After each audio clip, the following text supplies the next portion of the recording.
Assalamualaikum warahmatullahi wabarakatuh. Alhamdulillahirabbil alamin.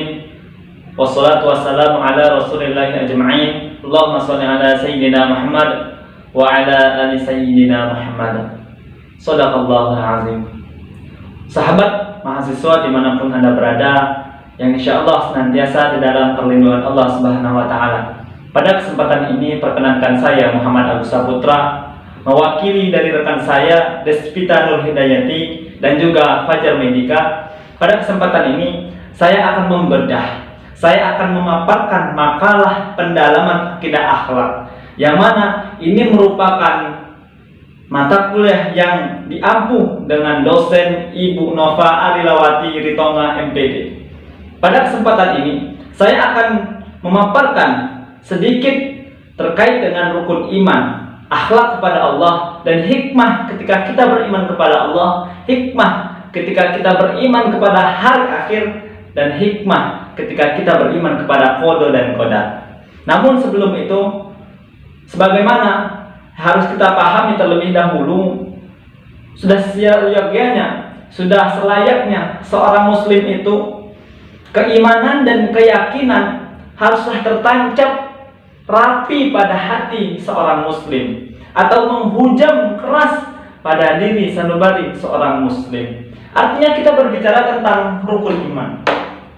Seringkali kita mendengar rukun iman, namun apa sih yang dimaksud dengan rukun iman? Rukun ini memiliki arti, yang mana arti ini adalah sesuatu yang sangat ringan tetapi jarang orang mengetahuinya. Jadi jika kita berbicara tentang rukun ini adalah sesuatu pekerjaan yang harus dikerjakan saat kita melakukan pekerjaan. Kalau kita referensinya Islam, menurut ajaran Islam, rukun ini adalah sesuatu hal yang menjadi dasar pokok yang tidak boleh tertinggal sama sekali. Ini ada sinkronisasi antara definisi rukun yang pertama dan definisi rukun yang kedua. Artinya, rukun ini adalah sesuatu yang harus kita kerjakan saat kita sedang melakukan pekerjaan. Pekerjaan kita adalah beriman. Apa yang harus kita kerjakan ketika kita beriman ini? Dan ketika kita sedang beriman, ada yang tidak boleh kita tinggalkan ketika kita sedang beriman. Nah, itu yang dimaksud dengan rukun. Lalu bagaimana dengan iman? Apa yang dimaksud dengan iman? Iman secara bahasa memiliki bahasa tasdik, atau yang disebut dengan artinya membenarkan. Kalaulah kita merujuk kepada bahasa syar'i, menurut syar'i, iman ini adalah keyakinan di dalam hati, perkataan lisan, dan amalan yang dilihatkan pada anggota tubuh kita. Iman dan Islam ini tidak bisa dipisahkan, karena iman dalam Islam merupakan dasar atau pokok kepercayaan yang harus diyakini setiap muslim.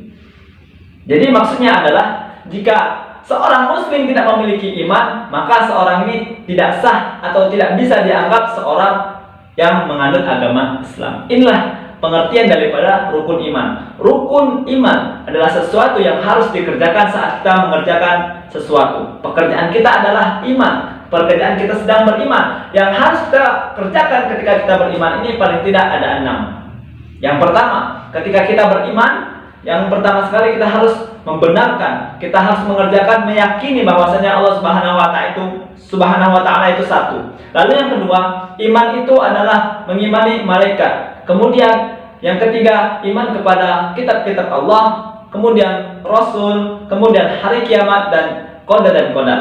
Pada kesempatan ini fokus kita adalah 3, iman kepada Allah, dan iman kepada hari akhir, dan juga iman kepada qada dan qadar.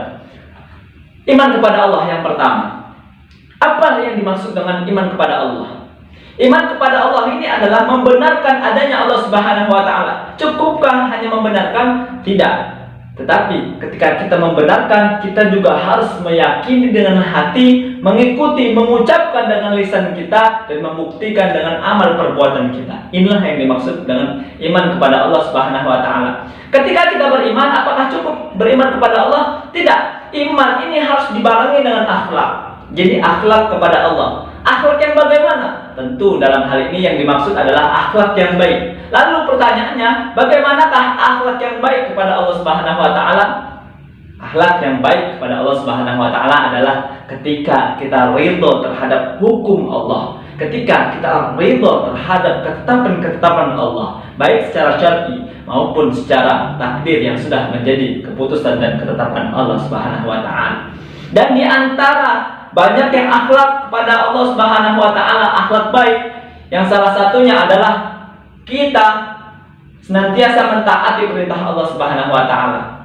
Kemudian beribadah kepada Allah Subhanahu wa taala, berzikir kepada Allah Subhanahu wa taala, berdoa, tawakal dan ridho terhadap keputusan dan ketetapan Allah. Inilah yang dikatakan akhlak yang baik kepada Allah Subhanahu wa taala. Lalu setelah kita memahami iman kepada Allah Subhanahu wa taala dan akhlak kepada Allah, maka hikmah yang bisa kita ambil ketika kita beriman kepada Allah Subhanahu wa taala, yang pertama, tentu kita menambah keyakinan. Lalu yang kedua, tentu kita menambah ketaatan. Setelah keyakinan, setelah ketaatan, tentu ini menghasilkan sebuah ketentraman, ketenangan pada hati kita. Sebagaimana Allah Subhanahu wa taala berfirman, "Alladzina amanu wa tatma'innu qulubuhum bi dzikrillah, ala bi dzikrillah tatma'innul qulub." Kata Allah Subhanahu wa taala, orang-orang yang beriman ialah orang-orang yang hatinya tentram, hatinya tenang. Dan ingatlah, hanya mengingat Allah Subhanahu wa taala, hati itu akan menjadi tenang dan tentram.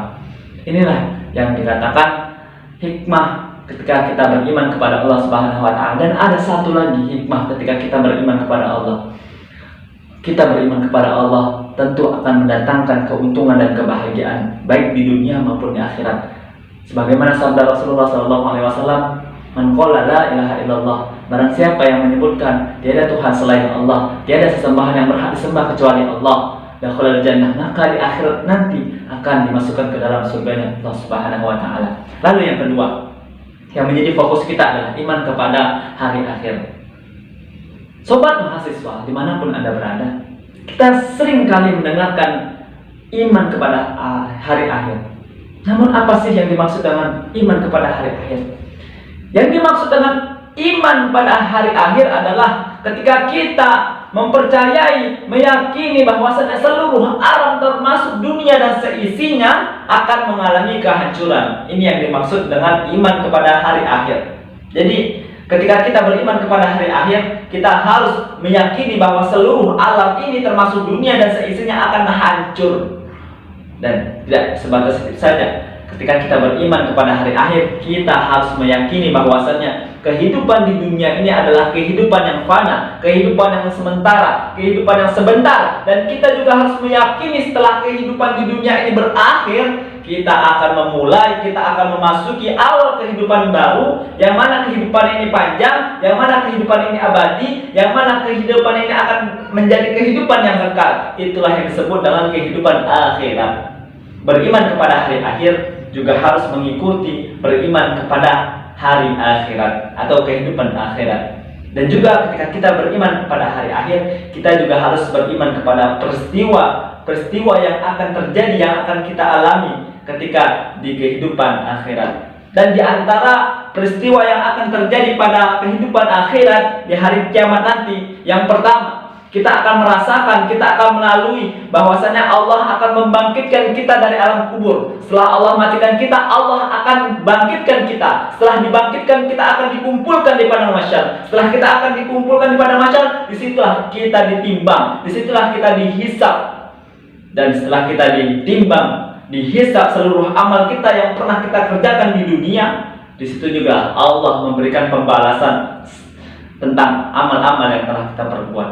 Dan ketika kita beriman kepada hari akhir, beriman kepada kehidupan akhirat, kita akan melalui jembatan Shirathul Mustaqim yang menentukan arah mau menuju kemana, ke surga ataupun ke neraka. Dan hikmah ketika kita beriman kepada hari akhir, kita didorong untuk semaksimal mungkin mengendalikan diri kita agar kita tidak mudah terpengaruh dengan keindahan dunia, kemegahan dunia, kebagusan dunia. Dan kita didorong untuk lebih mengutamakan akhirat ketimbang urusan dunia. Lalu yang ketiga, fokus kita adalah iman kepada qada dan qadar. Qada dan qadar. Yang pertama, qada. Menurut bahasa, qada itu adalah ketetapan, qada itu adalah ketentuan, ukuran ataupun takaran. Namun secara makna, qada itu merupakan takdir ataupun ketetapan yang telah tertulis di Lauhul Mahfuz, yang sudah ada sejak zaman azal. Ketetapan dan ketentuan ini sudah diatur oleh Allah Subhanahu wa taala bahkan sebelum dunia dan seisinya alam ini diciptakan. Qadar merupakan ketetapan Allah terhadap segala sesuatu yang sebelum segala sesuatu itu terjadi. Contoh, Allah menetapkan bayi ini akan lahir.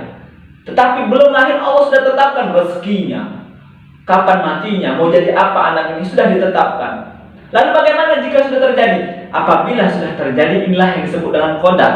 Realisasi dari qadar itu disebut dengan qadar. Ketetapan yang sudah terjadi, keputusan yang telah nampak wujudnya, ini yang disebut dengan qadar. Nah, berbicara tentang qadar dan qadar, ada hikmah yang senantiasa harus kita tanamkan pada hati kita, yaitu ketika kita beriman kepada qadar dan qadar, tentu akan mendorong kita untuk senantiasa melatih diri kita agar kita selalu bersyukur dan bersabar atas ketetapan dan keputusan Allah Subhanahu wa taala. Sobat mahasiswa dimanapun Anda berada, berbicara tentang qadar dan qadar akan banyak pembahasannya, akan detail pembahasannya, namun tidak akan disampaikan pada kesempatan yang berbahagia ini.